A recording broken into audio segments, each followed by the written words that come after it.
गोपाल कृष्ण भगवान हम तो राधे श्याम कहेंगे।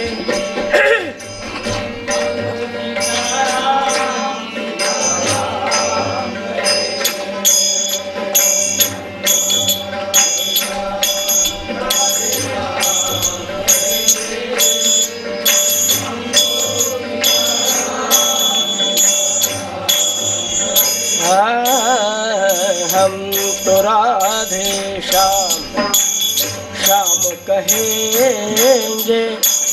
हम तो सीताराम कहेंगे।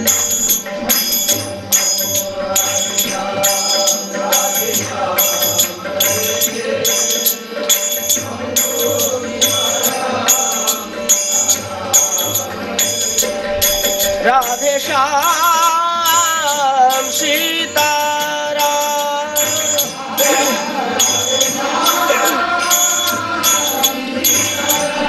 सीताराम राधे श्याम सीताराम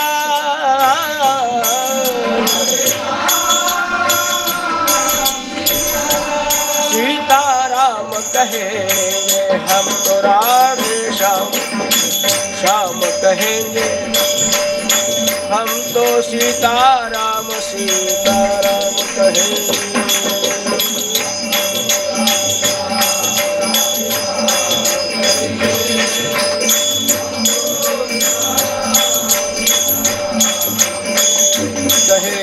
हम तो राधे श्याम कहेंगे। हम तो सीताराम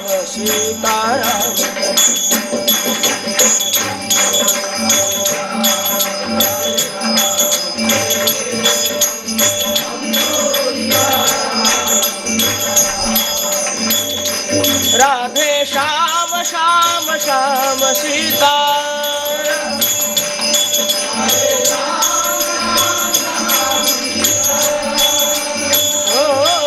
राधे श्याम श्याम सीताराम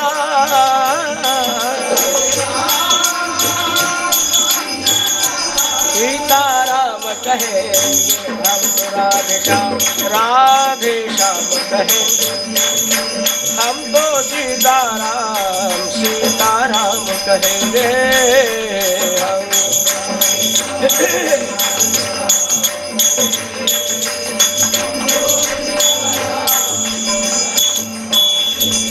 गोपाल कृष्ण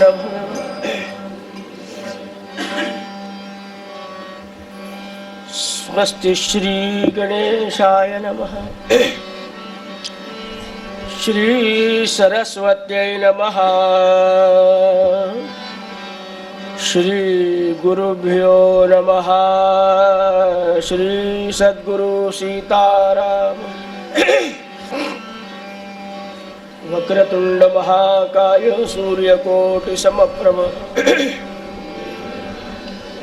सर्वकार्येषु गणनाथ सरस्वती रवि शुक्र बृहस्पति पंचैतान् वेदवाणी प्रवर्तते योऽन्तः प्रविश्य मम वाचमिमां प्रसुप्ताम्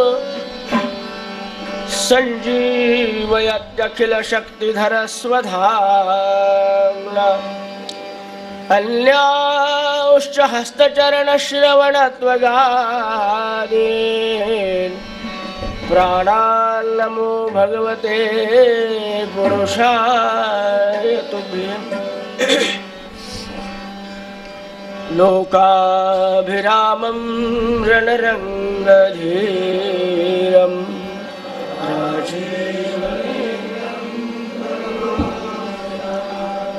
कारुण्यरूपं करुणाकरन्तं श्रीरामचन्द्रं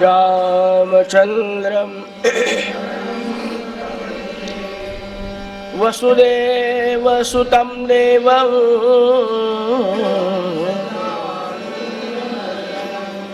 देवकी परमानन्दं कृष्णं कृष्णाय वासुदेवाय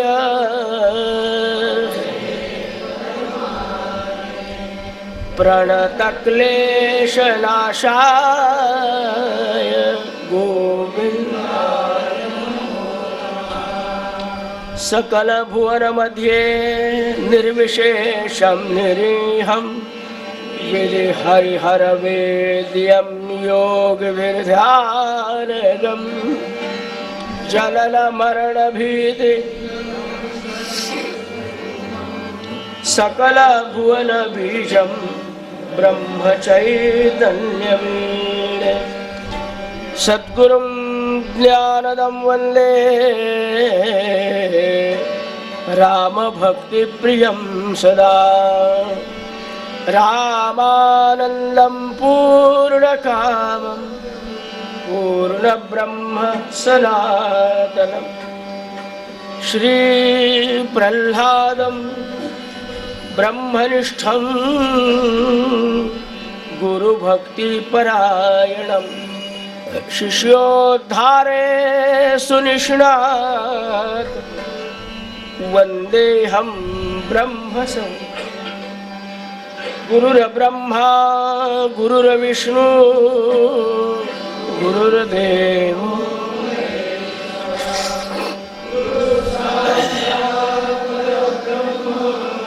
तस्मै श्री गुरवे नमः।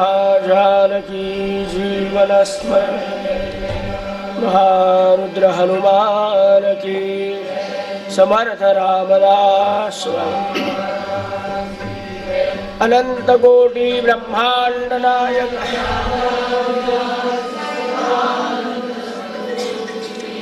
ब्रह्म चैतन्य महाराज जय।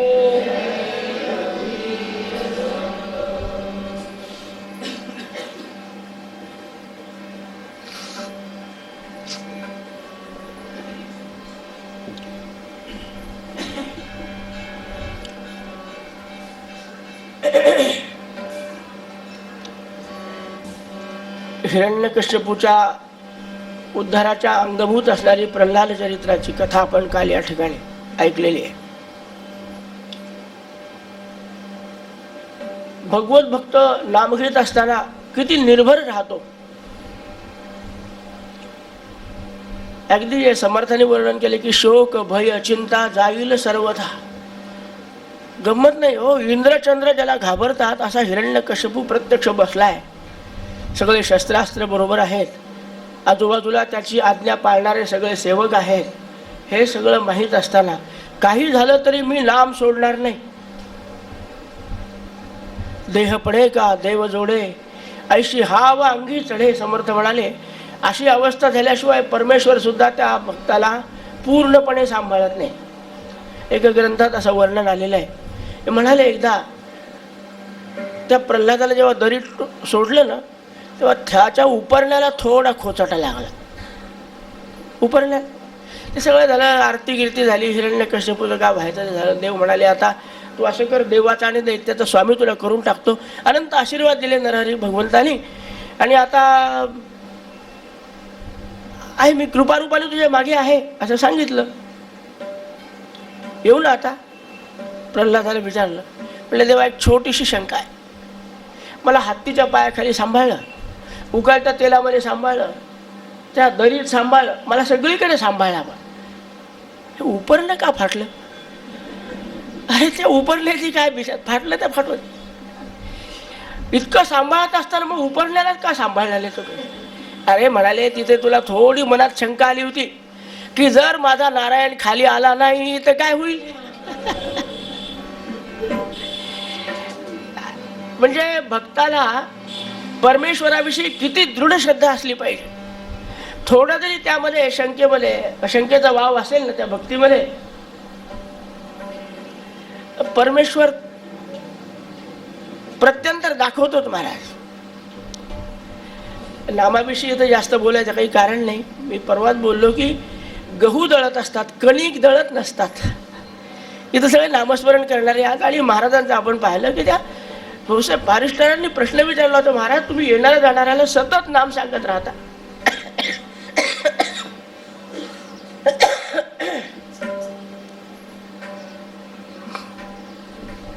दिवसभर माणसं बसलेले आहेत, हा आला तो आला तो आला, प्रत्येकाला एकच सांगता म्हणाले. कोणी काही सांगू, मुलीचं लग्न होत नाही नाम घे, मुलगा होत नाही नाम घे. काय तुम्ही कधी नाम घेत असताना आम्ही तर काही पाहायला मिळत नाही. आम्हाला सारखं बोलतच राहतात. काय हिंमत असते अति परिचयात म्हणा, काय म्हणायचं ते म्हणा.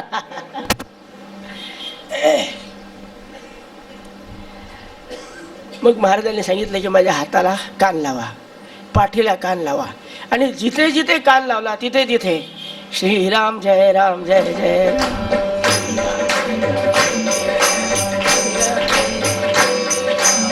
म्हणजे नाम अंगामध्ये इतकं भिनलेलं आहे की वेगळं करायचं तर राम हमारा जप करे हम बैठे आराम, अशी त्यांची अवस्था होती. सद्गुरू प्रल्हाद महाराजांच्या बाबतीतला एक प्रसंग सांगतो आपल्याला. ते प्रोस्टेट ग्लँडचं ऑपरेशन झालं आणि ॲलोपॅथिक औषधी काही त्यांना मानवेना, म्हणून सगळ्या लोकांनी आग्रह केला की आपण यांना इंदोरला घेऊन जाऊ. तिथे पंडित रामनारायण शास्त्री आयुर्वेद चक्रवर्ती होते, योगाचा अभ्यास झालेला असं, व दोन्ही प्रकाराने महाराजांवर उपचार करता येईल. महाराज म्हणले मला तर आता रामानंदांचे पाय सोडायचे नाही, साखर खेळल्यानं हलवू नका. पण लोक ऐकायला तयार नाहीत. म्हणाले देह तुमच्या ताब्यात आहे, काय करायचं ते करा. मी मनाने त्यांच्या पायाजवळच घेऊन गेले इंदोरला. पंडित रामनारायण शास्त्रीला ते संघाचे कार्यकर्तेच होते आणि संघाचे सेवक महाराजांच्या बरोबर होते. इंदोरला गेल्यावर त्यांनी त्यांना सांगितलं की असे असे आमचे महात्मा आहेत तिकडचे, त्यांना दाखवायसाठी तुमच्याकडे आणले. ठीक आहे म्हणाले, तुम्ही हॉस्पिटलला घेऊन या, मी बरोबर येईल.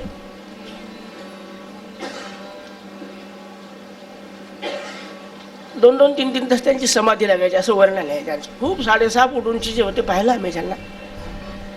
आले महाराजांना तपासायला आल्याबरोबर त्यांचं ते शास्त्रीच होते, त्यांचं ते व्यक्तिमत्व पाहून महाराजांनी उठून त्यांना नमस्कार केला. नाही महाराज आपण पडा, आपण पेशंट आहात, पडा, आपण मी तपासतो आपल्याला.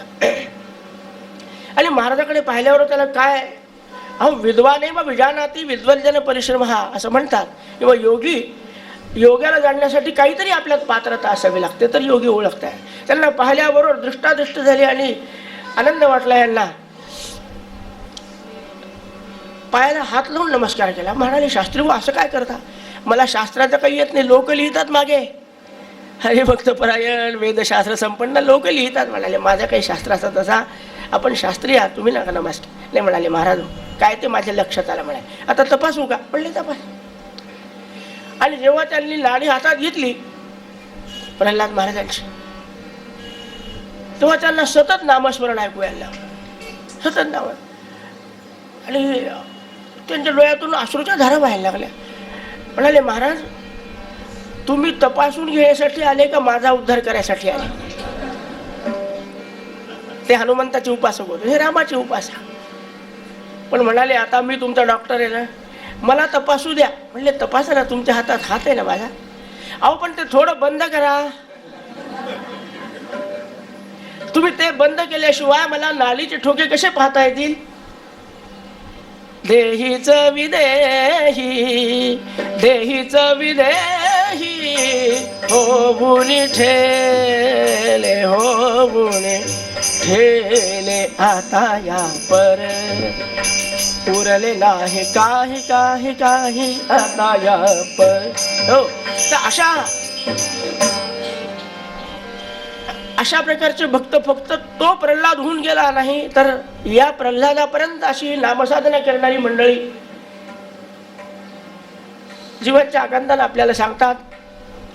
राजा परीक्षितला विचारायला लागले, अरे तुला अनेक कथा सांगितल्या आणि तुझ्या चेहऱ्यावर तो भाव मला दिसतो, कशी समजली, काय झालं काय नाही. आणि तुझा तो अगदी सात्विक चेहरा पाहून कमाल आहे राजा तुझी. तू राजा असताना एवढं ऐश्वर एवढं वैभव भोगत असताना सुद्धा आज 3 दिवस झाले अनशन म्हणजे काय, पाणी पण नाही अन्न पण नाही असं त्याचं व्रत चालू होतं.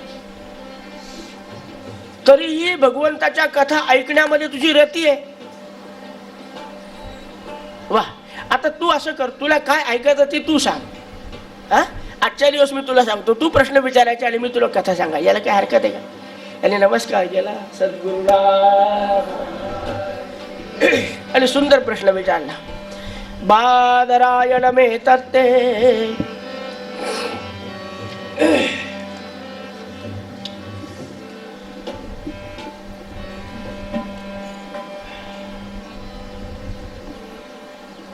महाराज,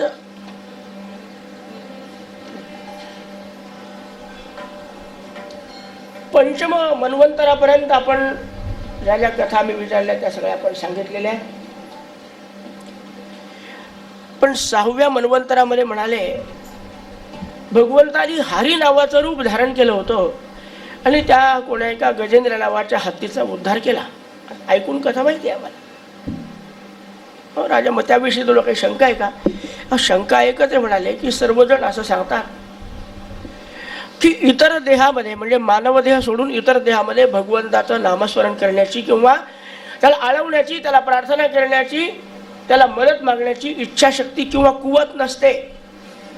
त्यासाठी फक्त मानव देह घ्यावा लागतो. आणि हा हत्तीच्या योनीमध्ये असून हत्ती अस्ताव्यस्त प्रशस्त असतो पण मुळात बुद्धी नसते. आपल्याला सर्कसमध्ये जो दिसतो, महादेवाला आणतो, गणपतीला आणतो, सोडलेलं पाणी, शिकवल्यापुरती बुद्धी, स्वतःची बुद्धी आहे का नाही. मग या गजेंद्राला संकट पडल्यावर का होईना पण आपण भगवंताला बोलावलं पाहिजे, आळवलं पाहिजे, अशी इच्छा कशी उत्पन्न झाली. आणि हा हरी नावाचा अवतार म्हणजे त्याचा अर्थ काय, नेमकं काय केलं त्यांनी, हे 2 प्रश्न तुमच्यापासून समजून घ्यावेत असं वाटतं. अरे वा, सुंदर प्रश्न विचारले. ज्या प्रश्नातून भगवंताच्या अनेक लीला ऐकून सामान्य भक्ताची सुद्धा परमेश्वरावर श्रद्धा जडावी अशी ही कथा आहे. राजा, 6व्या मन्वंतरामध्ये आसीत गिरिवरो राजन त्रिकूट इति विश्रुतः क्षीरोदेनावृत श्रीमान योजनायुत मुच्छ्रितः. आयुत म्हणजे 10,000.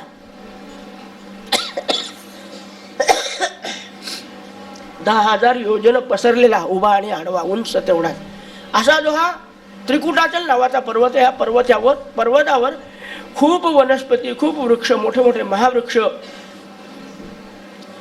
जे उन्हाळ्यात होतात वृक्ष त्यांना कधी म्हणता येत नाही वृक्ष. उन्हाळ्यात सुद्धा हिरवे गार असले पाहिजे, त्याला वृक्ष म्हणतात महाराज.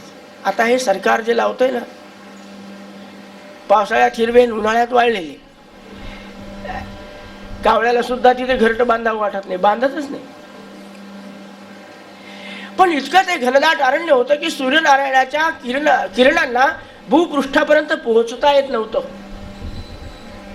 आणि वनेन रक्षते व्याघ्रः वनम व्याघ्रेण रक्षति निर्वनो हन्यते व्याघ्रम निर्व्याघ्रो हन्यते वनम.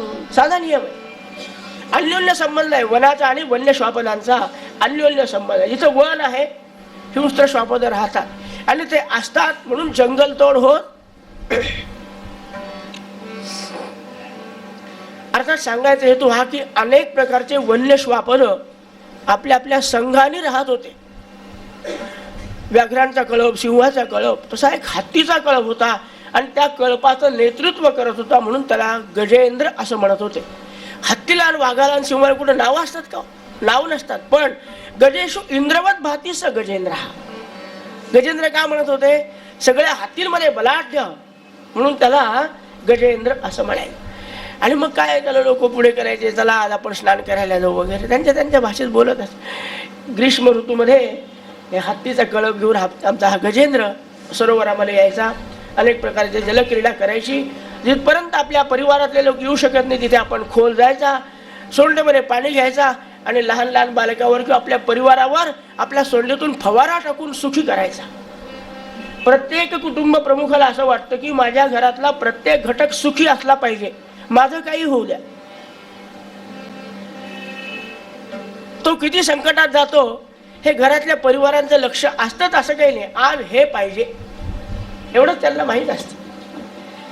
गजेंद्राचं असं चालू आहे, रोज सगळ्या परिवाराला घेऊन जायचं. आपण एक दिवस तम तत्र कश्चित नृपदैव चोलितः ग्राहम ऋषाया उच्चरणे ऋषा.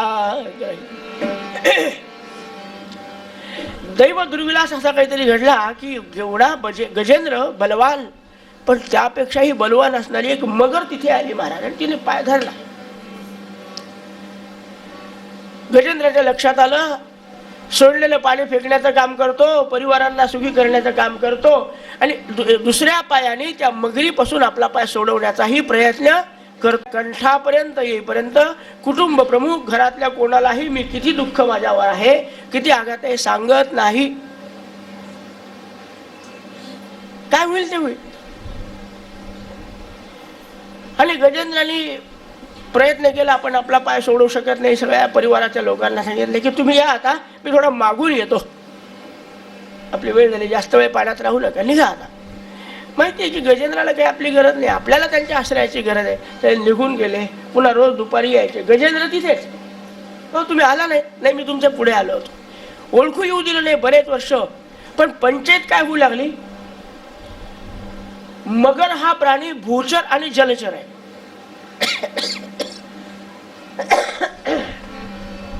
जेवढी ताकद पाण्यात चालते तेवढीच पृथ्वीवर चालते, जेवढी पृथ्वीवर चालते तेवढी पाण्यात. त्यामुळे त्याला तिथल्या तिथं बसल्या बसल्या बरं खायची व्यवस्था तिथल्या तिथंच आहे.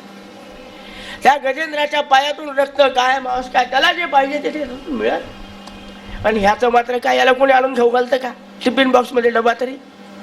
आम्ही तिकडे खातो तुम्ही इकडे खा, का हे नाही. ते बिचारा क्षीण व्हायला लागला. मग मात्र अगदी आता चक्कर येऊन खाली पडायची वेळ आली तेव्हा परिवारातल्या लोकांना सांगितलं की आहे पा मला मदत करा जरा, मी फार अडकून पडलोय बऱ्याच दिवसापासून, तुम्हाला सांगितलं नाही पण फार अडकून पडलं. झालं काय म्हणाले, एका मगरीनं पाय धरला. मग म्हणाले झटकून टाकायचे. ते तुम्ही सांगायला नको, माझा जेवढा प्रयत्न व्हायला पाहिजे तेवढा मी केला, पण आता तुमच्या मदतीची गरज आहे. आम्ही काय करू शकतो, तुम्हाला जर तुम्ही सोडवू शकत नाही तर आम्ही काय करणार, आमची ताकद ती किती. म्हणाले बघा तुम्ही सोडलेला सोड धरून माझा पाय ओढा, एकदा का थोडा वर आलो नाही मी मग माझी ताकद दाखवतो. त्यांनी विचार केला आपण त्याला सोडायला जायचं आणि आपण फसायचं. तेव्हा म्हणाले तेवढं काही सांगू नका, पण आम्ही तुम्हाला इथून सद्भावना तुमच्याविषयी व्यक्त करतो.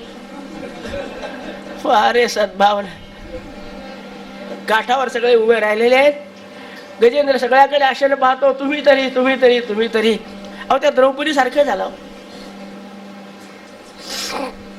सगळे बसलेले होते आचार्य कंपनी मंचकावर. हे 5 नवरे असेच बसले होते पंक्तीमध्ये, धर्म भीम अर्जुन नकुल सहदेव. पण जेव्हा तिला ओढत ओढत आणलं ना नको त्या अवस्थेमध्ये, ती सगळ्यांकडे आशेने पाहू लागली. पण शेवटी तिनं ज्याला बोलावलं, गजेंद्रानं त्यालाच बोलावलं.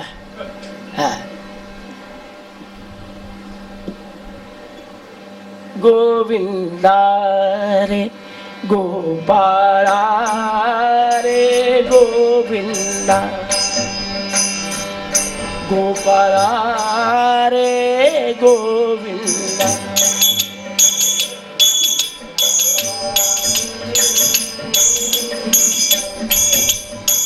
छंद तुझा जडला घननीळा, छंद तुझा घडला घननीळा.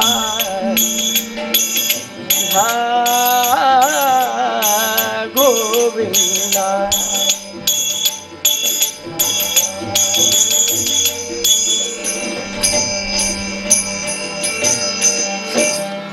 सतरा 18 श्लोकांनी स्तुती केली गजेंद्राने. निर्बुद्ध असून कशी स्तुती केली याचं उत्तर पुढे पाहायचं, पण केली. आणि भगवंताला काय पाहिजे हो, फक्त भावाने बोलवलं पाहिजे. छंदोमयेन गरुडेन समूह्यमानः. आला गरुडावर बसून भगवान नारायण. केव्हा कोणत्या वाहनावर बसून जाणं इष्ट आहे याचा विचार करूनच तो येतो.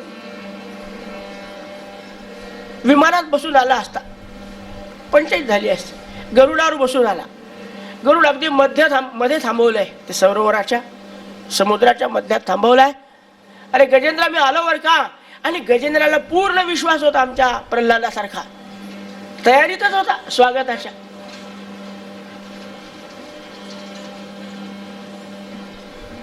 त्याच सरोवरातले फुलं, त्याच सरोवरातलं पाणी सोंडेवर घेऊन बसला होता. आणि भगवंत दिसल्याबरोबर गोपाल कृष्ण भगवान काय म्हणतात होते, फर्स्ट इम्प्रेशन वगैरे काहीतरी असतं. आल्या आल्या भगवंताच्या अंगावर कमळाची फुलं उधळल्या गेले, पाणी उधळल्या गेलं. काय आनंद वाटला त्या भगवंताला. गजेंद्रा काय तयारीत येतो, तुला कसं वाटलं मी येणार. म्हणजे देवा मी बोलवल्यावर आपण येणार, मला खात्रीच होती. आनंद वाटला. काही जास्त बोलले नाही. कसं घडलं, काय घडलं, मगर केव्हा आली, तू कुठं होता, इथे कसा आला, बाकीच्या लोकांनी काही विचारपूस केली नाही. आधी भक्ताला संकटातून सोडवणं माझं काम आहे. अनन्याश्चिंतयन्तो वा. उचलला गजेंद्र. गजेंद्र ओरिजिनल. काय ताकद असली पाहिजे त्याची. असा तो उचलून वर घेतला महाराज. मगरी सगट वर आला. आल्यावर भगवंताने दुसऱ्या हातातलं सुदर्शन चक्र फेकलं. मगरीचा शिरच्छेद केला. पण काय योगायोग पहा, चांगल्याच्या सहवासाला राहिलेल्याचा आपोआप उद्धार होतो. ही मगर जी खाली तुटून पडली आणि भगवंत गरुडावर बसलेले होते. गरुडावर बसलेल्या माणसाचे पाय कसे असतील,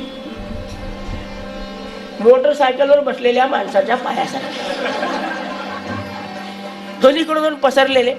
मगर जी घसरली, आपोआप भगवंताच्या पायाचा स्पर्श झाला आणि काय दिव्य रूप धारण केलं तिनं. गोपाल कृष्ण भगवान. नमस्कार केला भगवंताला. भगवंताने आशीर्वाद दिला. ते दिव्य रूप धारण करणारा पुरुष निघून गेला. पण राजा परीक्षितने विचारलं, महाराज मगरीच्या रूपात हा पुरुष कोण होता. सांगतो म्हणाल. या पृथ्वी तलावर एक हुहू नावाचा गंधर्व होता. रूप यौवन दर्पित. काय त्याला परमेश्वराने रूप दिलं होतं आणि काय कंठ माधुर्य दिलं होतं. असं म्हणतात की देवराज इंद्राच्या सभागृहामध्ये रंगदेवता यायची असेल तर त्या हुहू नावाच्या गंधर्वाला बोलवत असत. आणि तो दिसला ना, काय वाद्य आपोआप वाजायचे हो. सांगावं लागायचं नाही. काळी 2 काळी 4 आपोआप वाजायचे त्याला पाहिले की. रंभा काय, उर्वशी काय, तिलोत्तमा काय आपोआप नाचायला लागायच्या आणि देवराज इंद्र प्रसन्न व्हायचे.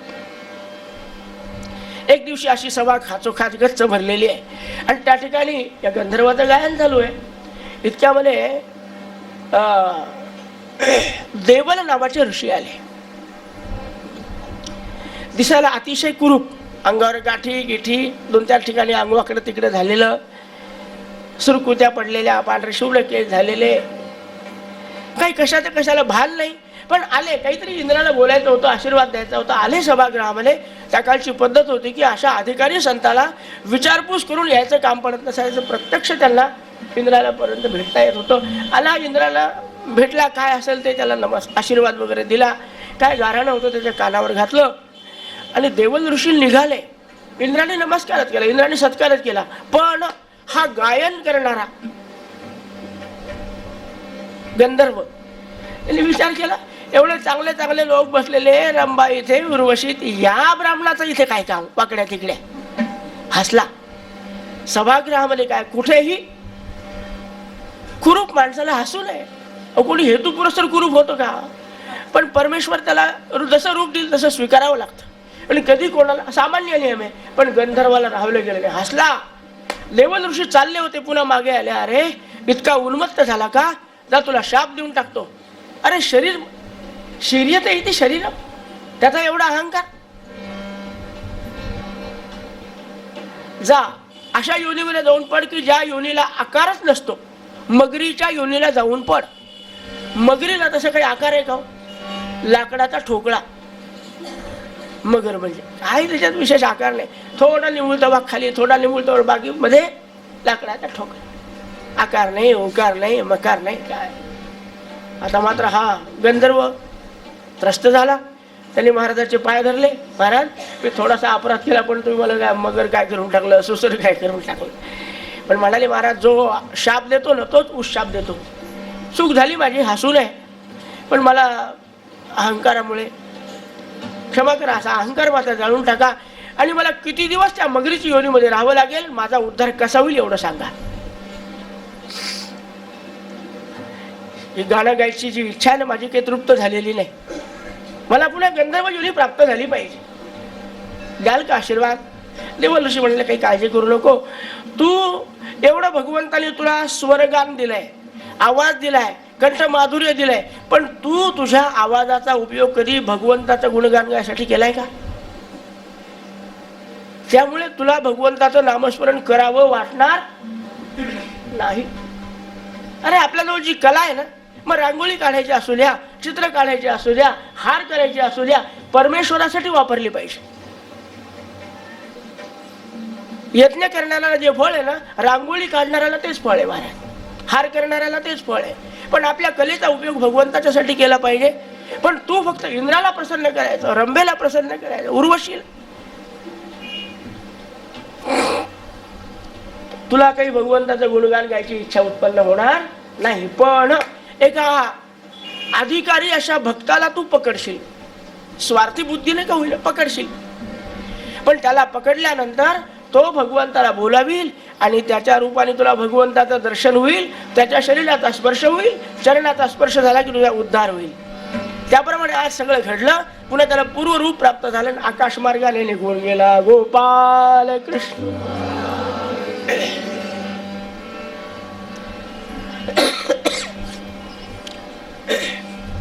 गजेंद्राचं काय झालं?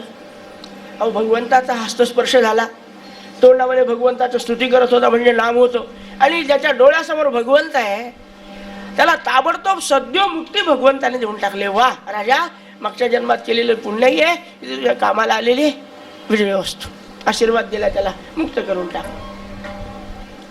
राजाचा प्रश्न तिसरा असा आहे की महाराज हा जड असून याला भगवंताला बोलवावं कसं वाटलं?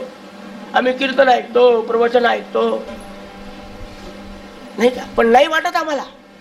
मग हा जड असून कसं झाला? तर म्हणाले हा पूर्वी पांड्य वंशामध्ये इंद्रद्युम्न नावाचा राजा होता. हत्ती होण्याच्या पूर्वी याचं नाव इंद्रद्युम्न असं होतं. थोडा धार्मिक होता, नीती न्याय मर्यादेनं प्रजेचं परिपालन करत होता. इतकं ऐश्वर्य होतं आणि इतका दरारा होता या इंद्रद्युम्न नावाच्या राजाचा की अनेक वर्षात कोणी आक्रमण केलं नाही. मग यांनी विचार केला, नुसतं खायचं, बसायचं आणि बसून राहायचं, लोकांचे भांडणं सोडायचे ना, हे तर माझा प्रधान करू शकतो. आपण काय केलं पाहिजे? भगवंताची आराधना केली पाहिजे.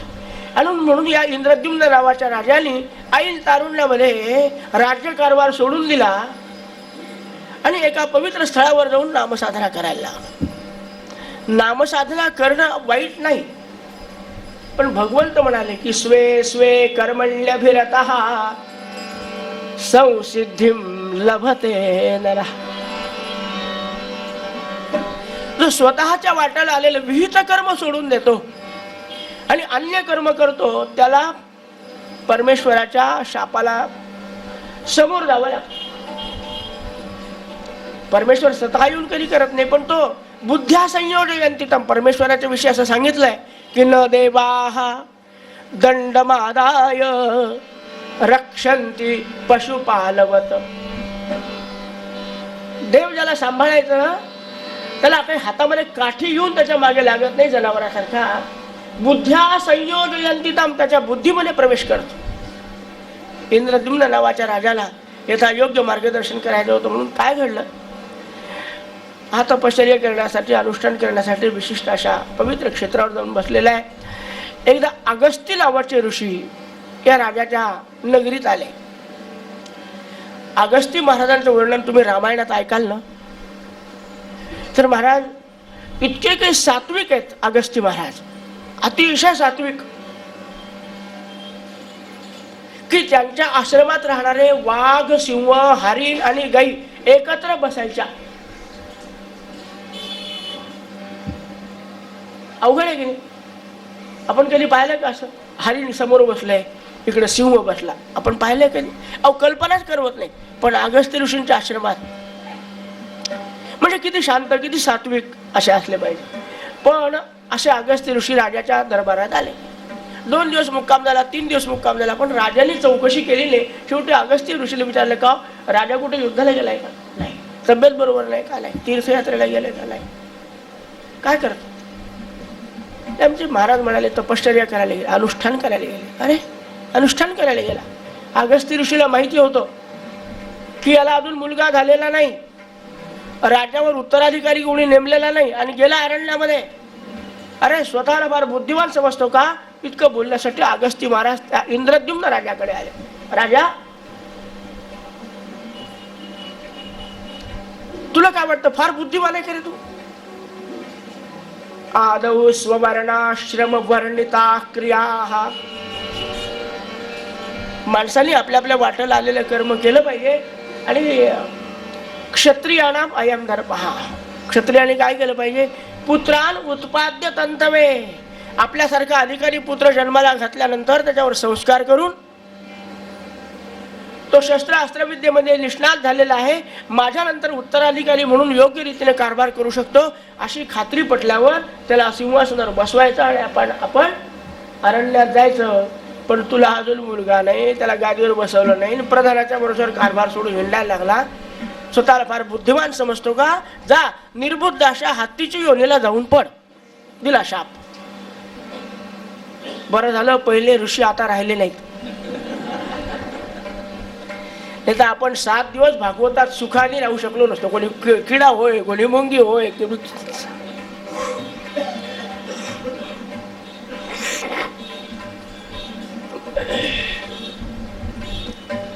त्यांनी पाय धरले, महाराज मला तुम्ही एकदम हत्तीच करून टाकलं, निर्बुद्ध. नाही, देवाचं नामस्मरण चूक आहे का? चूक नाही रे बाबा.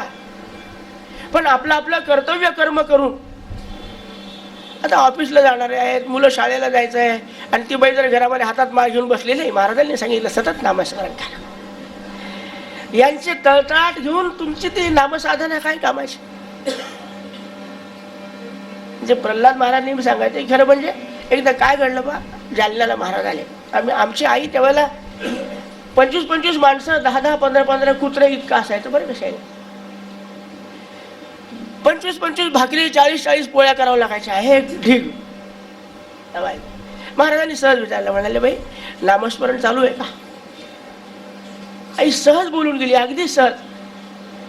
म्हणाले काय इतकं रेट थांबण्यातच आयुष्य चाललंय. एवढ्याले रेट थापावं लागतात. चाललं म्हणलंय. अतिशय वाईट वाटलं महाराजांना. बाई म्हणाले रेट म्हणती काय याला? कारण तुझ्या हातानं राम जेवतो, कृष्ण जेवतो, महाराज जेवतात, आपला रोज नैवेद्य होतो, आपण त्यांच्यासाठी करतो हा भाव करायचा. म्हणाले कोण कोणत्या रूपाने येऊन जेवून जातं माहिती आहे का आपल्याला? आणि तुला सांगतो म्हणाले, असं कोणी सांगितलं की बस नामस्मरण करत वेगळीच माळ घेऊन बसलं पाहिजे? तू जर स्वयंपाक करताना, पोळ्या करताना, भात करताना, भाजी करताना नामस्मरण केलं तर त्या स्वयंपाकाला वेगळी चव लागेल, अमृतापेक्षा जास्त मधुर होईल, आणि ते अन्न ज्याच्या ज्याच्या पोटात जाईल त्याला सुद्धा नामस्मरण करण्याची आपोआप बुद्धी होईल. म्हणजे कोणत्याही अवस्थेमध्ये नामस्मरण करता येतं. आपल्या कर्तव्याचा त्याग करणं हे काही इष्ट ठरत नाही. आणि म्हणून तुला शाप दिला म्हणाले. कर्तव्य कर्माचा त्याग भगवंताला आवडत. मग उशाप म्हणाले हत्तीच्या योनीला पडशील तरी या जन्मात केलेली साधना ती तुझ्या उपयोगाला येईल. आणि संकट पडल्यावर आपण भगवंताला बोलावलं पाहिजे अशी मनामध्ये भाव उत्पन्न होईल. या शापामुळे आणि उशापामुळे आज गजेंद्र हत्तीच्या योनीत होता तरीही गोविंदाला, नारायणाला बोलावलं आणि नारायणाने संकटातून काय कायमचा मुक्त केला. गोपाल कृष्ण भक्त गोविंद हरे, गोपाल हरे, राधारमणू गोविंद.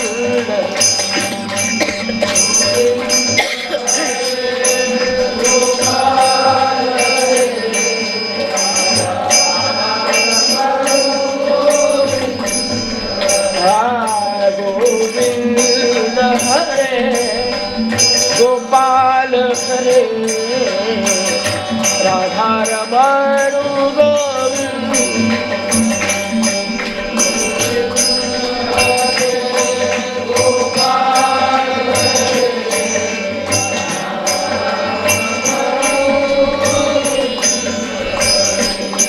राधा रमण गोविंद हरे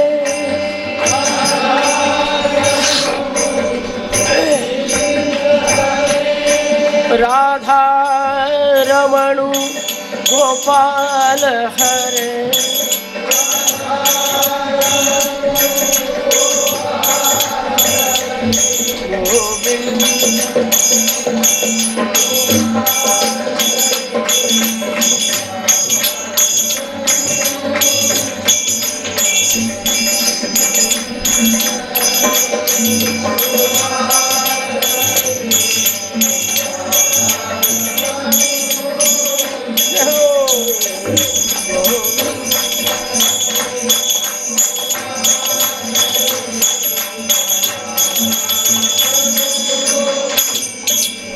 गोपाल कृष्ण भगवान जी.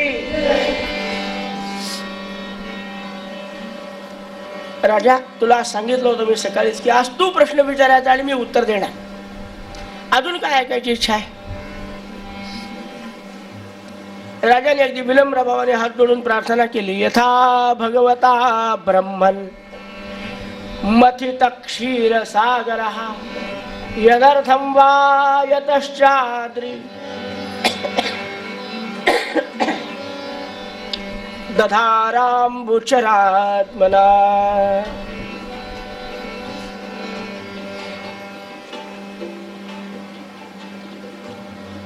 परत त्या समुद्राचं मंथन केलेल्याचा प्रसंग ऐकून माहिती आहे. यथा भगवता ब्रह्मन् मथितः क्षीरसागर. कोणत्या हेतून समुद्राचं मंथन झालं, कोणकोणते रत्न निघाले ऐकून अशी माहिती आहे की दैत्याचं सहकार्य घेऊनच समुद्रातून अमृत काढता आलं. पण भगवान नारायणाने विशिष्ट रूप धारण करून फक्त देवांनाच अमृत दिलं आणि दैत्यांना अमृतापासून वंचित ठेवलं. हे भगवंताला कसं शक्य? हा पूर्णपणे प्रसंग ऐकायची इच्छा आहे. वा, भगवंताची कोणतीही लीला त्याच्या अतिंद्रिय शक्तीचं कार्य प्रदर्शित करणारी आहे. त्यामुळे कोणतीही लीला माणसाने जरूर ऐकावी. राजा, ऐक, मी सांगतो तुला. काय झालं होतं की देवांना, देवाच्या राजा इंद्र, या इंद्राला दुर्वास ऋषींचा शाप लागला. दुर्वास साकारण कोप मूर्तीला. दुर्वासाचा शाप कसा लागला व सांगतो म्हणाले. एकदा देवराज इंद्राने एका बलाढ्य दैत्याला पराभूत केलं. सगळ्या देवांना अगदी कंटकासारखा वाटणारा अतिशय, पण तो बलाढ्य दैत्य संपवला आणि सगळ्या देवांना परमानंद झाला. देवांनी ठरवलं की ज्या देवराज इंद्राने अपार पराक्रम केलेला आहे त्याची एकदा शोभायात्रा काढू. इंद्राला हत्तीच्या अंबारीमध्ये बसवलं. ऋषी मुनी वेदमंत्र म्हणतात. पुढे मंगल कलश घेऊन सवाष्णी चाललेले आहेत. त्याच्या पुढे वाद्य वाजत होते आणि अशी ही अलौकिक शोभायात्रा देवराज इंद्राची. इंद्र आपल्या पत्नीसह वर्तमान अंबारीत बसलेला आहे. जिकडे तिकडे आपलाच जय जयकार, जिकडे तिकडे आपलाच जय जयकार. छाती फुलून गेली. वा, आहेच तसा पराक्रमी.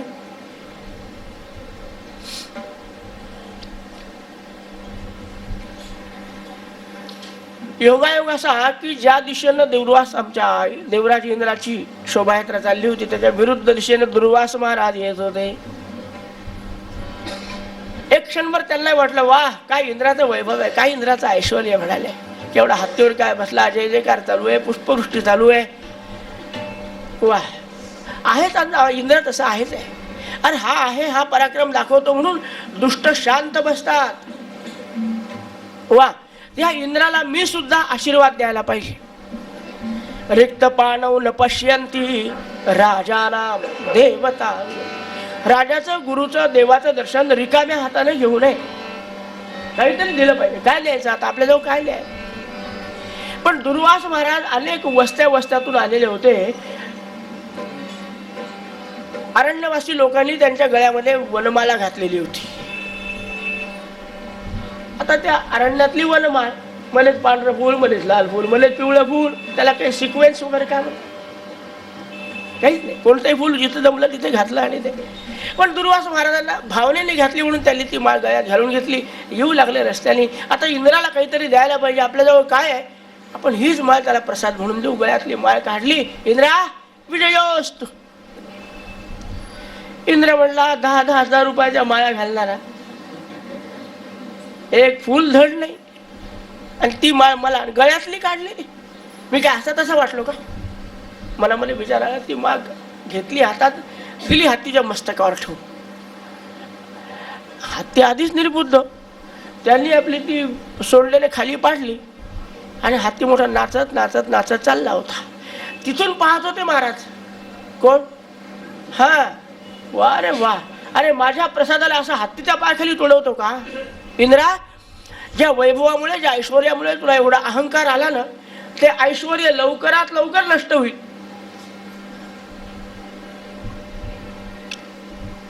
कोणाचा आशीर्वाद घेता आला तर घ्यावा, पण शाप मात्र कोणाचाच घेऊ नये. जन्मोजन्मी भोगावं लागतं हे सगळं. इंद्राला काही तेव्हा लक्षात आलं नाही, पण त्या दिवसापासून ऐश्वर्य त्याचं संपत चाललं. याला एक प्रतिस्पर्धी निर्माण झाला, त्याचं नाव पडलं बली. हा बली कोण आहे? प्रल्हाद. काल आपण चरित्र ऐकलं. प्रल्हादाचा पुत्र विरोचन आणि विरोचनाचा पुत्र बली. हा, होतात बली नावाप्रमाणे. आणि मग इंद्र घाबरला. म्हणाले आता तर मला गुरुचं बळ नाही, ऐश्वर्य माझं चाललंय, समोर बली प्रत्यक्ष दिसतोय, काय करावं?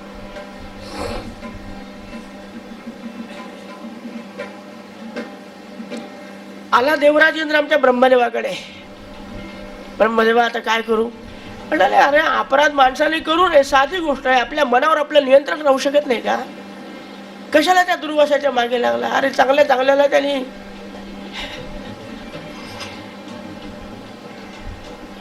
महाराज जे घडलं ते घडलं, आता काय करायचं? म्हणाले असं आहे, आपण सर्वजण नारायणाकडे जाऊ. आणि म्हणून सर्वजण तस्मात क्षीर समुद्र तीर मगमत ब्रह्माथ देवैर्व्रतः अस्तौषी श्रुती सिद्ध निर्मल पदैः स्तोत्रैः पुराणोद्भवैः. वेदामध्ये, शास्त्रामध्ये, उपनिषदामध्ये असणारे सगळे काही स्तोत्र भगवान नारायणाने प्रसन्न व्हावं म्हणून गायले गेले. भगवान नारायणे कथांचित दृष्टवान ब्रह्मा.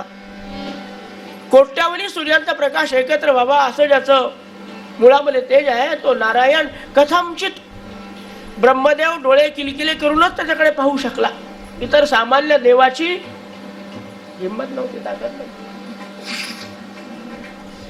ब्रह्मदेव, मी तुम्हाला काय सांगितलं की वारंवार माझ्याकडे यायचं नाही, सांगितलं होतं ना काल. उठले सुटले की आले, उठले सुटले काय,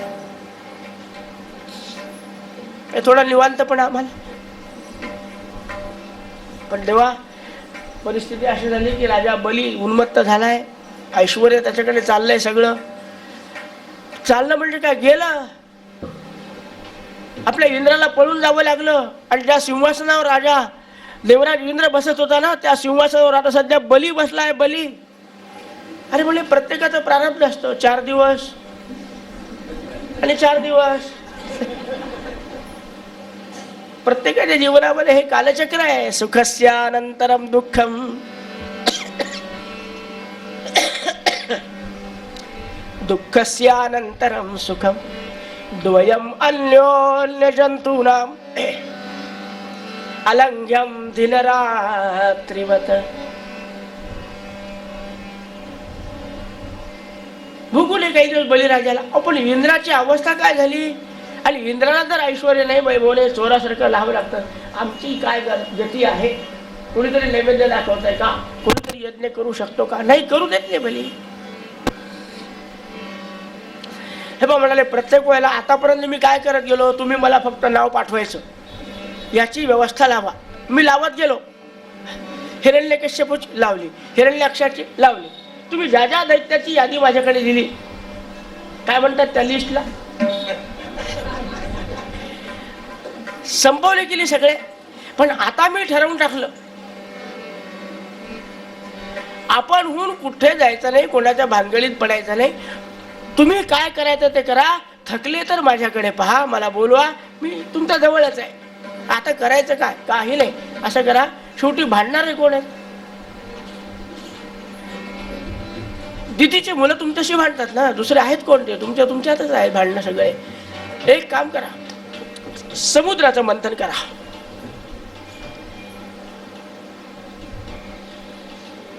त्या समुद्राच्या मंथनातून म्हणाले अनेक रत्न येतील, पण एक लक्षात ठेवा,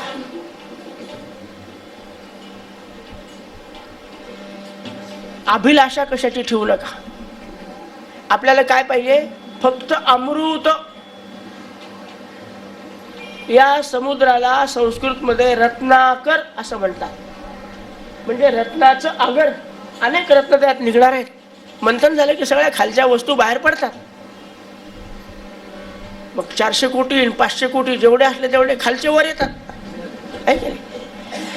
ते म्हणाले कितीही रत्न बाहेर पडले तरीही हे मला पाहिजे, हे मला पाहिजे असं म्हणायचं नाही. आपल्याला जे त्यांनी घेतलं त्यांना घेऊ द्या. कोणाला? दैत्याला. तुम्ही एकटे काहीही करू शकत नाही. तुमचं नाव देव. तुम्ही फक्त येणारे जाणारे म्हणता हमको कुछ तो भी. तुम्ही नाही काही करू शकत. कार्य दैत्य करतील, तुम्ही फक्त हातामध्ये शेपटी घेऊन उभं राहायचं. एवढं तरी करा. अभिलाषेनं भांडणं करू नका. ज्या वस्तू दैत्य मागतील ते त्यांना देऊन टाका. दैत्यांचा राजा मागेल ते देऊन टाका. अमृत निघू द्या. अमृत निघालं की मला फक्त बस, मग मी पाहतो काय करायचं. गोपाल कृष्ण भगवान की. आणि महाराज निघाले सर्वजण. ब्रह्मदेवानी इंद्राला हा सगळा आदेश भगवंताचा दिला. इंद्र म्हणाला मी आताच जातो बलिराजाकडे मदत मागायला. म्हणले ताबडतोब शुभस्य शीघ्रम अशुभस्य दीर्घकाला. अरे काल करे सो आज कर, आज करे सो अब, परमई परलय हो गई, फेर करेगा कब. अहो समोरा काय प्रवेशद्वारापर्यंत आल्या बरोबर इलवराला सांगितलं की राजा बली आणू का धरून, टाकू का बंदी खाण्यात. प्रवेशद्वारापर्यंत आला इंद्र. नाही, तसं बली मोठा सात्विक आहे बरं का. आपण कोणाच्या वाटी जात नाही. शेवटी कोणाचा नातू आहे, कोणाचा पंतू आहे. या गोष्टीचा परिणाम होतो की नाही त्यावर काही. प्रल्हादाचा नातू आणि मनू महाराजाचा पंतू 4-5 पिढ्या मागे गेले म्हणजे सगळं लक्षात येतं आपल्या. त्यांची पुण्याही आपोआपच उपयोगाला येत असते. सात्विक होता तसा. म्हणाले असं नाही, आपल्या इथं शत्रू जरी आला पण आपल्याला मदत मागायला आला, आपण त्याची चौकशी केली पाहिजे. त्याची आसन व्यवस्था करा. राजा देवराज इंद्राची आसन व्यवस्था केली. त्याच्याबरोबर 4 शिष्ट लोक आलेले होते. शिष्ट या शब्दाचा अर्थ अहंकारी नव्हे. शिष्ट हा शब्द फार चांगल्या अर्थाने सुद्धा वापरला जातो. म्हणून तर शिष्टाचार म्हणतात आपण, नाही का. त्या अर्थाचे शिष्ट म्हणजे कोण असतील ते लक्षात घ्या. सर्वांची आसन व्यवस्था केली. आणि देवराज इंद्राला बलीने विचारलं महाराज आज आमच्याकडे आलात आपण, पांढरं निशाण हातात दिसतंय, काय काही मदत पाहिजे का आमची? निसंकोच बोला, आपण काही फार लांबचे नाही. प्रसंग पडल्यावर काय म्हणावं लागतं ना कोणाला तरी, काका प्रसंगपणे बाका तो. काय संकोच करू नका. म्हणाले काय पाहिजे तुम्हाला? ते म्हणाले बा आपले नेहमीचेच भांडणं चालू आहेत, परंपरागत वंश परंपरागत भांडणं आपले चालू, हे चालू राहणार आहे. पण एक अलौकिक वस्तू आपल्याला मिळवायची ती आम्ही मिळवू शकत नाही आणि तुम्हाला त्या वस्तूची माहितीच नाही. पण आम्हाला जर मदत केली तर ती वस्तू तुम्हालाही मिळेल, आम्हालाही मिळेल. कोणती वस्तू आहे? अमृत. वा, कुठे ठेवलंय? मदत करणार असाल तर सांगतो. नाही तर आम्ही इथे आणि तुम्ही घेऊन यायचे, असं नाही. आधी मदत कराल का आम्हाला? म्हणाले 100%. म्हणाले समुद्राचं मंथन करावं लागेल. समुद्राच्या मंथनातून आपल्याला जो अमृतकुंभ बाहेर पडणार आहे, त्याच्यामध्ये अनेक रत्न बाहेर पडतील. आपण अर्धा प्रयत्नात हा अर्धे तुम्ही घ्या, अर्धे आम्ही घेऊ आणि अमृतपात्र दोघांनी सारखं घेऊ, काही हरकत आहे का? राजा बली म्हणाला योजना चांगली आहे, पण माझ्या सगळ्या सहकार्यांचं मत घेतल्याशिवाय मी बोलत नाही. याला म्हणतात ज्ञानी, अनुभवी. मी राजा आहे, मी हो म्हणून टाकेल तसं नाही केलं जाईल. नाही नाही, जे मला नेहमी सहकार्य करतात त्यांची विचारपूस करून त्यांचं मत आलं तर मग आपण. एक रूपाने तो ठराव पास झाला. एक मताने ठराव पास झाला की देवराज इंद्राला मदत करायची. म्हणाले केव्हाही सुरू करायचा कार्यक्रम? म्हणले आता.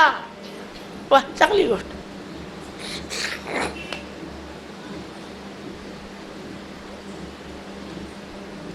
देव आणि दैत्य निघाले, समुद्राच्या काठावर आले. भगवंताला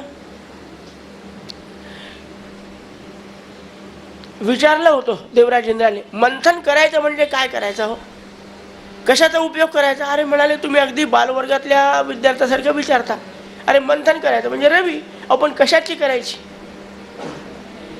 मंदाचल नगर विथोर केला वासुकीचा दोर, ढवळीला सागर गरगर, रगडिले जलचर मिल मगर.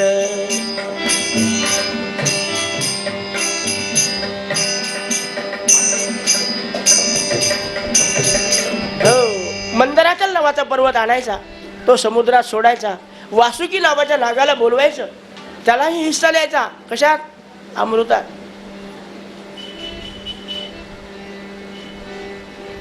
प्रत्येकाने पिण्यामध्ये आपला हिस्सा मागितला. अमृताच्या बाबतीतलं सांगतो, निसंकोच मागितला, आम्हाला मिळालं पाहिजे. म्हणले ठीक. वासुकी नावाच्या नागाला एक बोली केलं. तो मंदराचल पर्वत उचलला बा देवानी दैत्याने आणि घेऊन यायला लागलेले आहेत. आता मला सांगा, देवाच्या उंचीच्या मानाने दैत्याची उंची केवढी असेल? तो पर्वत खालीवर खालीवर खालीवर काय, मोठे मोठे शिळा काय, पाषाण काय, माती काय, धूळ काय, धाड धाड धाड अंगावर पडायला लागली. कोणाच्या? देवाच्या. देवाला काय सहन होतं? फक्त गुलाल. हा मातोडा देवाने कधी पाहिला होता का? त्यांना काही सहन होईना. हा, नाका कोणाचे तोंड फुटून गेले, नाका कोणाचे तोंड फुटून गेले, गेले गेले नाक नाक नाका कोणाचे.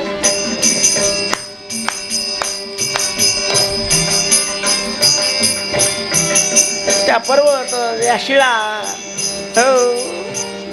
धाड धाड धाड अंगावर पडायला लागल्या. देवानी ठेवून दिला, आमचं काम नाही. अतिशय नाजूक जात होई यांची. कोणाची? देवाची. आता आपला गोपाळकृष्ण काय काय केलं त्यांनी? पूतना सोडली नाही बाई असतो. कृष्णाचं सांगतो, उद्या पाहते सगळी त्याची व्यवस्था ना अवस्था आपल्याला. पूतना नाही, तृणावर्त नाही, बलाढ्य दैत्य त्यांनी संपवले तेव्हा. पण आता एवढं कमळाचं फूल ठेवून पहा आपल्या कृष्णावर. इथल्या बसेल का? अख्खा दिवस घातला तरी बसणार नाही, वजन सहनच होत नाही त्याला.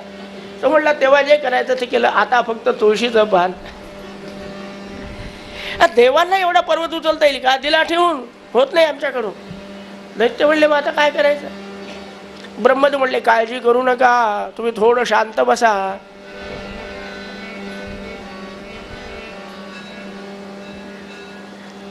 आणि भगवंताचं आवाहन केलं, नारायणा लवकर ये बाबा आणि हा पर्वत प्रथम ग्रासे मक्षिका पाता. नेमकाच कार्याला प्रारंभ करावा काय? नाका तोंडामध्ये धूळ माती चालली काय? बाबा तू काहीतरी करीत हे किमया करून. बोलवल्याबरोबर शब्द दिला होता ना, मला फक्त बोलवा. बोलावलं की येतो. भगवान नारायण आलेले आहेत, गरुडावर बसून आले. पर्वत उचलला, मी झान दाखवली पण त्यांनी पर्वत उचलला. अख्खाच्या अख्खा पर्वत उचलून गरुडावर ठेवला आणि निघाला. काय नारायणाचं सामर्थ्य आहे! अगदी समुद्राच्या मध्यभागामध्ये सोडला. आनंद वाटला. गोपाल कृष्ण भगवान.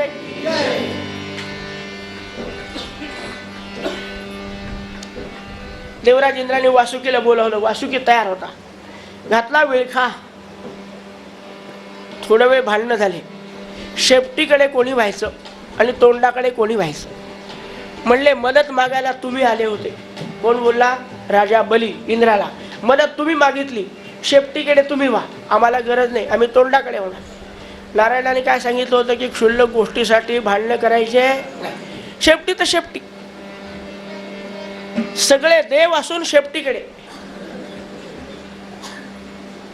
आणि दैत्य मात्र तोंडाकडे आले. पण भगवंताची किमया म्हणजे विचारू नका. बुद्धी दाता नारायण.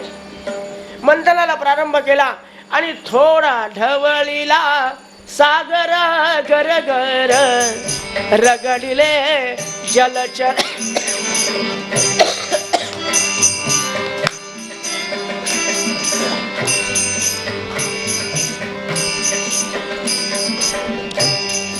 महाराज तो ढवळला चालला. आतल्या मगरी सुसरी बाहेर पडायला लागल्या, रेती बाहेर सरकायला लागली आणि जसा जशी खालची जागा रिकामी व्हायला लागली तसा तसा पर्वत खाली चालला.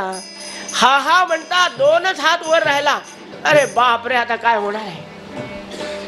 सगळे घाबरले. कृष्णा धावरे लवकरी संकट पडले भारी. हरी तू आमुचा कैवारी आले विघ्न निवारी. कृष्णा धाव कृष्णा धाव कृष्णा धाव म्हणल्या बरोबर आला तो नारायण धावून. विचार केला की पर्वत खाली खाली चालला म्हणजे याला वर उचलावं लागेल. पण वर उचलून जरी आपण उभा राहिलो गोवर्धनासारखा, हे देव आणि दैत्य सारखा ढवळून काढणार. आपल्या हाताला काय होईल, आपल्या कमरेला काय लागेल नाही. मग काय केलं पाहिजे? म्हणाले अशा प्राण्याचं रूप धारण करू की ज्या प्राण्याची पाठ अत्यंत कठोर असते. पर्वतामुळे त्याच्या पाठीवर परिणाम होणार नाही, म्हणजे दुष्परिणाम होणार नाही असा कोणता प्राणी आहे? ते रूप धारण केलं भगवंताने. कच्छप भगवान की. महाराज कासवाचं रूप धारण केलं आणि खाली गेले. आणि काय केलं असेल पर्वत वर यायसाठी? वाढता वाढता इतका वाढला की जेवढा पर्वत खाली गेला होता तेवढा वर आला. आनंद वाटला. वा गोपाल कृष्ण. मग मात्र मंथनाला प्रारंभ केला. गोविंद बोलो हरी गोपाल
गोपाल कृष्ण भगवान. अमृत प्यायचं ना, काय करे थोडं टाळ्या वाजवायला. त्यांचं मंथन चालू होतं महाराज. यांना जर काही बाहेर पडलं असेल बस, हलाहल नावाचं विष बाहेर पडलं. पाहिल्याबरोबर दैत्याने ताबडतोब ओळखलं. नजर सारखी आतमध्ये, बाहेर करतात ते ओढाताण पण लक्ष आत आहे. ते विषपात्र बाहेर पडल्या बरोबर दैत्यांनी आपल्या हातातलं. मध्ये काय झालं माहिती का? जेव्हा पोटावर ताण पडला ना, वासुकीला माहिती नव्हतं की आपल्यावर असा काही प्रसंग येणार आहे. 2 दिवस उपास केले असते झाले, पण त्याला माहिती नव्हतं काही. अचानक त्याला हे काम करायचं काम पडलं. पोटावर ताण पडला आणि जेवढं आत होतं तेवढं बाहेर पडलं. बरं झालं तसे पदार्थ खायची सवय असल्यामुळे. कोणाला? दैत्यांची गोष्ट सांगतो. त्यांना विशेष त्रास झाला नाही, पण देवाला नाही. जिलेबी, बासुंदी. अहो इतके स्वादिष्ट पदार्थ करा, केशर टाका, मिश्री टाका, सगळं टाका, पण शेवटी उदबत्ती धूपम आघ्रापया, त्याशिवाय खात नाही तो. इतके नाटकं तिथे चालतात का समुद्राच्या काठावर. ते जेव्हा दुर्गंधी अंगावर पडली, दैत्यांची फजिती झाली, म्हणले देव हुशार निघाले, शेपटीकडे गेले. हलाहल नावाचं पात्र निघालं. इंद्रा, संयोजक तू आहेस कार्यक्रमाचा, जा याची व्यवस्था लाव. इंद्र म्हणलं विष मी काय घेऊन करू. ब्रह्मदेव म्हणले इंद्रा जा घेऊन ये, मी सांगतो तुला काय घेऊन ये. अहो असा सांभाळून आणू लागला इंद्र. त्याला माहिती आहे एक थेंब जरी अंगावर पडला त्रैलोक्यात दहनात विषात, त्रैलोक्याला दहन करण्याची, जाळून टाकण्याची क्षमता त्या विषामध्ये होती. अल्लाद अगदी मंद मंद पावलं टाके. त्याला ब्रह्मदेवा आता सांगा काय करू.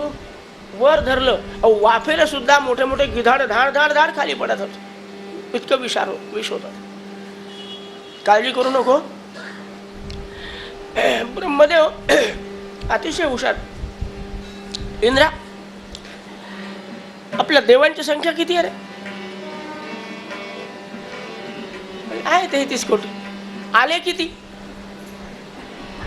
समुद्राच्या मंथनासाठी, आले किती आपल्याला मदत करायला.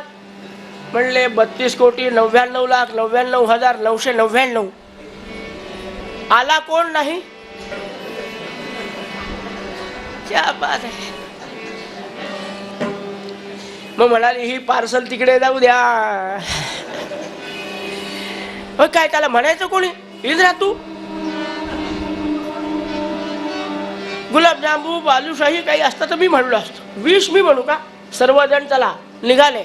हर हर महादेव सांभा काशी विश्वनाथ गंगा.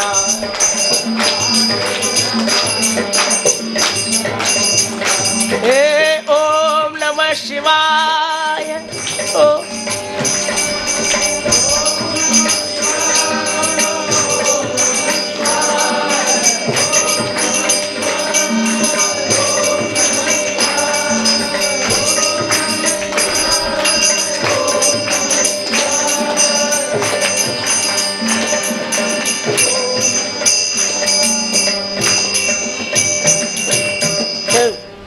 सगळे आले. नमः पार्वती पदे हर हर.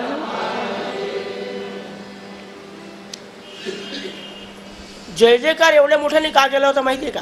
त्यांना केव्हाही समाधीत जाऊन बसायची सवय शंकर भगवंताला. मग तिथे गेले आणि हातामध्ये पात्र घेऊन उभा राहायचं, किती वेळ उभा राहायचं. ते पार्वतीच काम करू शकते की ते किती दिवस डोळे झाकले तर ही बिचारी पायाला बसलेली. आपला लाग त्याला जाग आली पाहिजे आणि त्यांनी आपल्याकडे कृपा दृष्टीनं पाहिलं पाहिजे, आपलं म्हणणं ऐकलं पाहिजे, आपल्याला मदत केली पाहिजे. म्हणून नमः पार्वती पदे हर हर.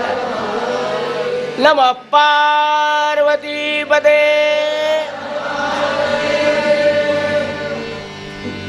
भगवान शंकराने आवाज ऐकला. बापरे, इतकी सगळी देव मंडळी इकडे कशी काय आली. बाहेर येऊन पाहिलं, ब्रह्मदेवासकट सगळे देव आहेत. इतक्या उंच यांना बोलवण्याचं काही कारण नाही. आपण माणूस केलं थोडं खाली आलं पाहिजे. 150 पायऱ्या कैलास पर्वताच्या खाली आले. स्वागतम ते नमस्तुभ्यम, मी तुम्हाला स्वागत करतो. इथपर्यंत येण्याची तसदी कशी काय घेतली तुम्ही आज.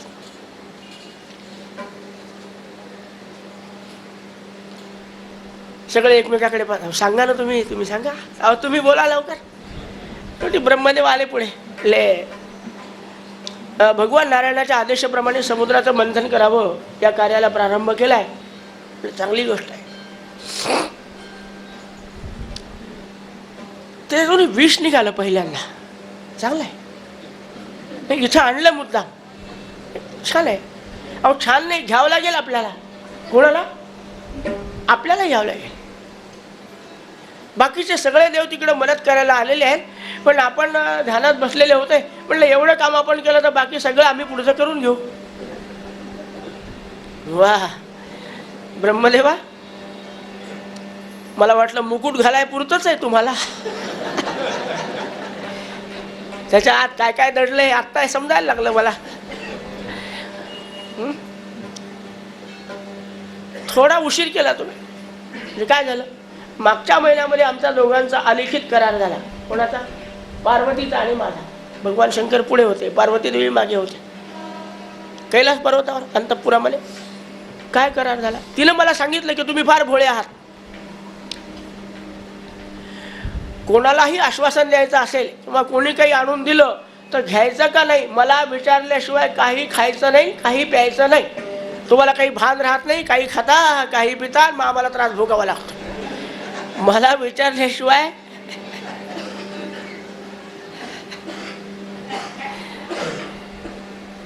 त्यामुळे आता असं करा, मी आपली तयारी आहे, तुमच्या सगळ्यांचं कल्याण होत असेल तर मी घ्यायला तयार आहे. तिची परवानगी काढून आणा. आता अवघड आहे की नाही? कोणती पार्वती आपल्या नवऱ्याला विष प्या असं म्हणेल? ही पंचायत झाली. आता हे कसं काय करायचं आपण? तरी गेले पार्वतीकडे. जगदंबा जगदेश्वरी, जगदंबा जगदेश्वरी, जगदंबा श्रीराम अयोध्या विहारी, श्रीराम अयोध्या विहारी, जगदंबा जगदेश्वरी.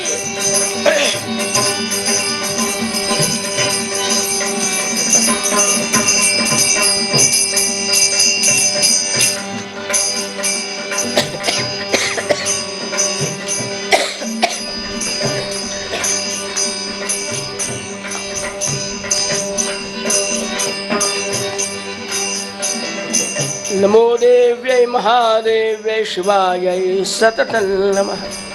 नमः प्रकृत्यै भद्रायै नियताः प्रणतास्मतां बोल भवानी.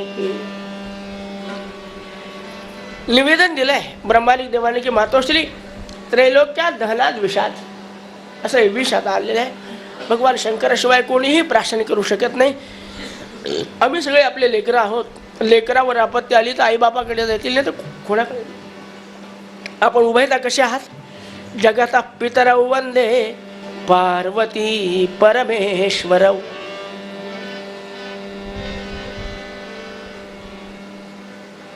कृपा करून आपण भगवान शंकराला एवढं, अरे वा, मग त्यांनी काय माझ्याकडे पाठवलं का? यांना काही लक्षातच येत नाही. इतक्या माणसात सांगावं का की तुम्ही माझं सतत ऐकता म्हणून?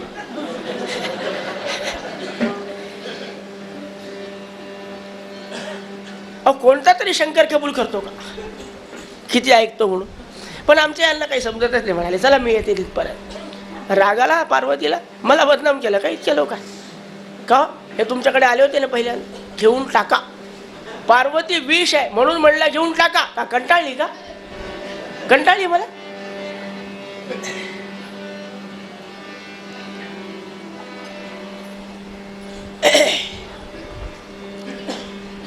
महाराज असं आहे, यांच्यावर जर संकट पडलं तर जातील कोणाकडे ही मंडळ. आणि तुम्ही हे करू शकता. या जगामध्ये तुमच्याशिवाय कोणी नाही की जो विष पचवू शकतो. आपली साधनाच एवढी झालेली आहे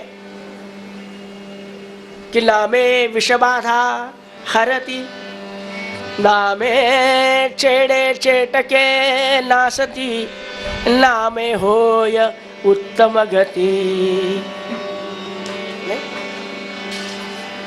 अखंड नामस्मरण करून आपल्यामध्ये सगळी ताकद आली आहे याची कल्पना मला आहे. तुमच्यावर काहीही परिणाम होणार नाही याची जाणीव असल्यामुळे म्हणते घेऊन टाका.